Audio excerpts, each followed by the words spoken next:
सामान्य कुटुंबातील रिक्षा चालकाचा मुलगा स्वप्नील सुरेश भोवड शिवसेना पक्षातर्फे आपटा पंचायत समितीची निवडणूक लढवत असून उच्च शिक्षित विधी शाखेचा विद्यार्थी म्हणून आपटा पंचायत समिती गणत नागरिकांमध्ये सध्या चर्चेचा विषय ठरत आहे।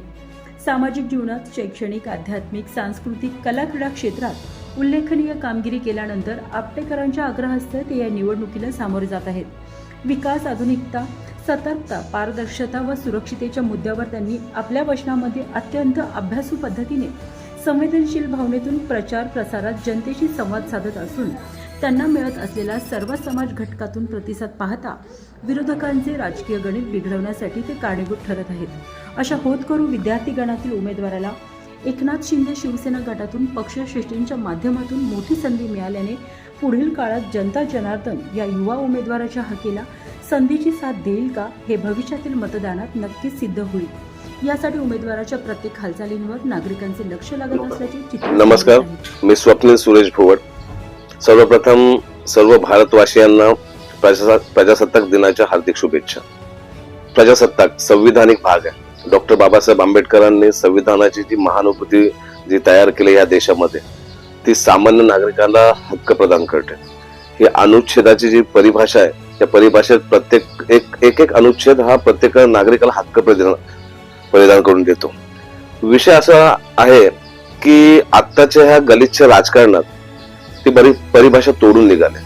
म्हणजे पैशाच्या पाकिटांवर आणि त्या पक्षांच्या कट्टरतेवर हे राजकारण चालू लागले आणि ही मोनोपॉली आहे ना, मला तोडून टाकायची। आपटा पंचायत समितीची निवडणूक ही जर लढवायचा विचार केला तर मी एक मत इमानदारीचं ह्या विषयावर घेऊन चाललो। आजपर्यंत मी या परिसरात फिरतोय। भौगोलिक परिसर पाहता 18 आदिवासी वाड्या आहेत। याच्यामध्ये कोणत्या वाडीत घरकुल नाही, तर कोणत्या वाडीमध्ये रस्ता पोहोचला नाहीये, पाणी समस्या आहे। म्हणजे नळ पोहोचला पण त्या नळाला पाणी नाही, तर विस्कळीत झालं सगळं। पण जर जवळून पाहिलं ना, तर काही वाड्या अजूनपर्यंत तिथली मुलं त्यांचं शिक्षण अर्धवट स्वरूपात पाहायला मिळतं आणि काही वाड्यांचा विकास खुंटलाय। तर ह्या 18 आदिवासी वाड्यांवर मला मुख्यतः त्याच्यावर काम करायचंय। कारण आदिवासी समाजाला जो ठक्कर बाप्पाचा निधी येतो एकात्मिक आदिवासी प्रकल्प अंतर्गत, हा निधी परत जातो। आतापर्यंत काय केलंय, जे लोकप्रतिनिधी त्यांनी ग्रामपंचायत लेवलला थोडे 2-5 लाखाचा निधी दिलाय, पण जो मोठा निधी आदिवासी समाजासाठी येतोय त्या निधीवर त्यांनी काम केलंच नाही। आता आदिवासी समाजात जेनेटिक हा खेळाडू वृत्तीचा आहे। म्हणजे रनिंग, स्पोर्ट्स किंवा आर्चरीमध्ये जे वंशपरंपरा त्यांचे गुण आहेत ते त्यांना कुठेतरी विकसित करण्याचा प्रयत्न झाला पाहिजे। तर मी माझ्या वचननाम्यामध्ये आदिवासी एकात्मिक मध्ये आदिवासी योद्धा म्हणून मी वचननाम्यामध्ये एक योजना राबवणार आहे।